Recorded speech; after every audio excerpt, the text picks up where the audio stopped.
I don't talk to my dad as much as I used to when I was a child, but recently I was able to have a great conversation with him about the nature of grief. He opened up to me about how he still carries the trauma from when he lost his brother at a young age, and how that not only has affected his life, but it's also affected mine and how he raised me. He told me, when you get to my age, life becomes more about dealing with loss. Inevitably, we all will experience grief at one point or another. We are all united by it. We all grieve differently. And it's because it's such a universal experience that when art is able to capture it in an elegant manner, it's extremely moving. Episode 7 of Dandadan is one such example. I'm going to be breaking down why the episode brought me to tears, why I found it so powerful, and I'm going to be comparing it to another remarkable piece of media, also centered around the theme of loss. However, before we can know grief, we must be acquainted with its counterpart, love, for there is no grief without knowing something to lose.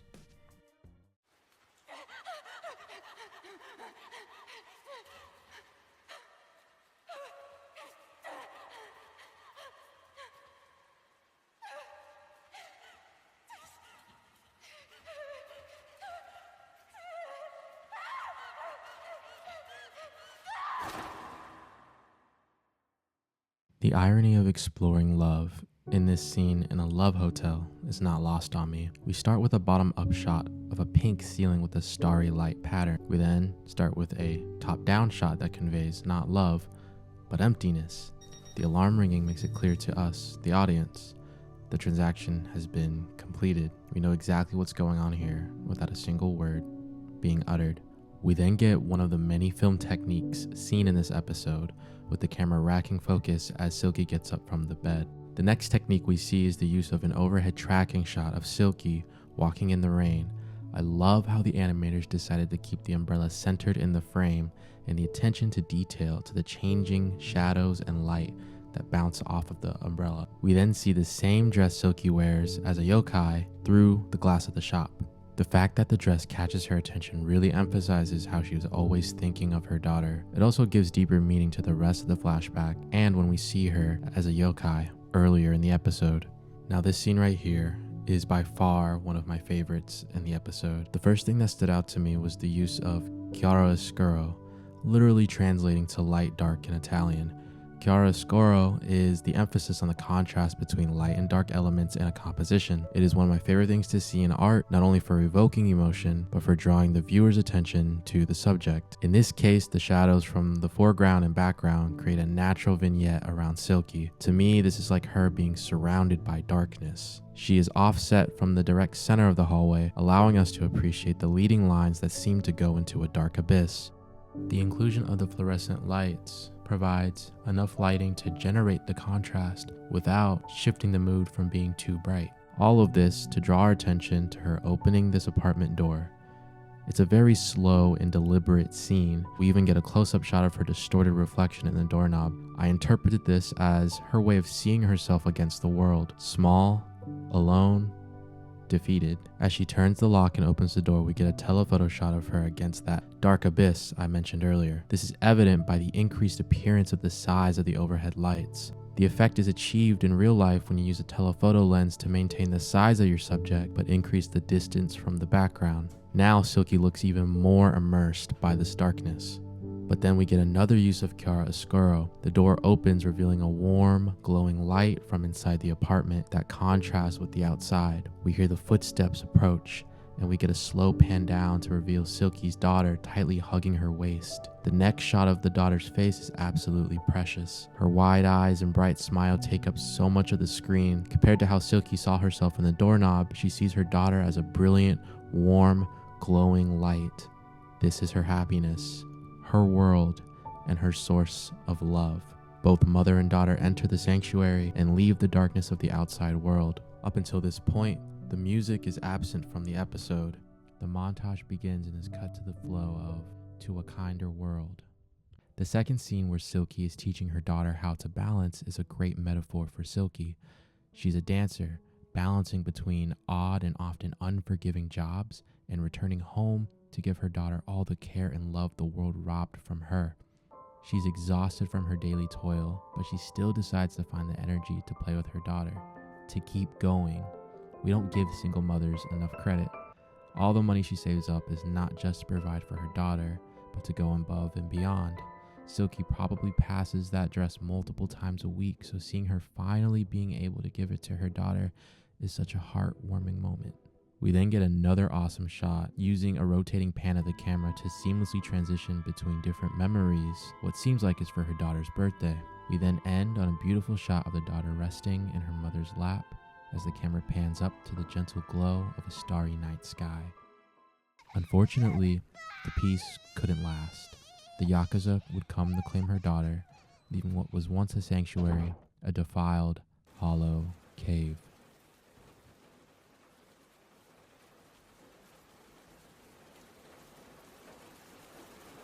However, Silky is unrelenting. This is when we get my favorite shot of the episode. This amazing first-person POV of Silky frantically pursuing the men who stole her daughter.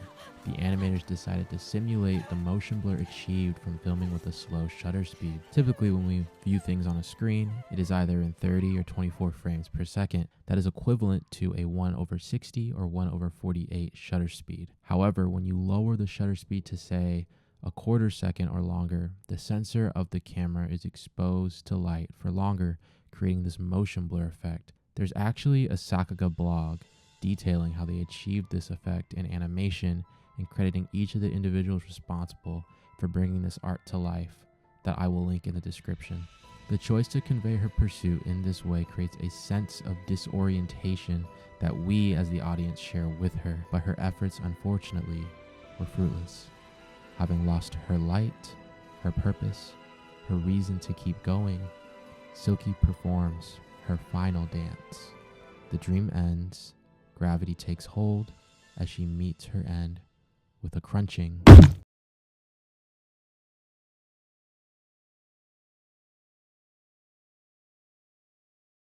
After I wiped my tears away, I couldn't help but be reminded of another work of art with similar visual storytelling and themes of love and loss in Disney Pixar's Up. I will not provide an extensive analysis on Up, but I do want to draw comparisons between Carl Friedrichsen and Silky's stories through the framework of the 5 stages of grief. As such, I am assuming you understand the general plot of Up or have seen it, and if you haven't, please do yourself a favor and check it out on Disney Plus or some other platform. It is one of the best Pixar movies ever made. I think the most immediate similarity between the two stories is the use of visual storytelling to capture love. In Up, we get a series of clips paced to the iconic score Married Life by Michael Giacchino. Again, no words, yet full of emotion, culminating into the loss that leads us to the present. Silky lost her daughter, and Carl has lost the love of his life and the hope of taking them to Paradise Falls. Originally known as The 5 Stages of Death by Swiss-American psychiatrist Elizabeth Kubler-Ross in 1969, the 5 Stages of Grief, or the Kubler-Ross model, aims to capture how people deal with loss. I believe these two stories demonstrate each of the 5 stages. Denial. To reject the reality of tragedy in favor of a better falsehood. Clinging on to the embers of a fire long extinguished. Carl clings onto his wife and their dream through the house they built together. Silky clings onto Ida, mistaking her for her actual daughter. Anger. Carl may seem like a bitter old man. Well, he kind of is. But a lot of that is rooted in his inability to let go of the seeds he has sown of anger in his heart, and it's evident in how he views and interacts with the people outside of his home. Meanwhile, Silky literally devours everyone who doesn't feed into her delusions. Bargaining. Rather than reckon with his loss, Carl bargains. In fact, most of the runtime of Up is spent with Carl bargaining with the loss of Ellie and their dream to put their house on Paradise Falls. He wouldn't let anything get in his way, not even Russell. Silky tries to get both Ida and Momo to call her Mommy to no avail, and eventually she ends up eating them. Depression. In his moments alone, Carl confronts his feelings of isolation and sadness. The movie doesn't showcase Carl being emotional too often, but this scene in particular shows him in a very pensive and somber state. Silky crumbles under the weight that she could have been an inadequate mother to her daughter. She is filled with regrets of not being able to protect her. Acceptance. Carl successfully planted his home on Paradise Falls, but it did not resolve his grief. It came at the cost of creating a rift between him and Russell, and at the end of it all, he's alone with an empty chair next to him. He discovers a new page in Ellie's scrapbook that encourages him to choose acceptance.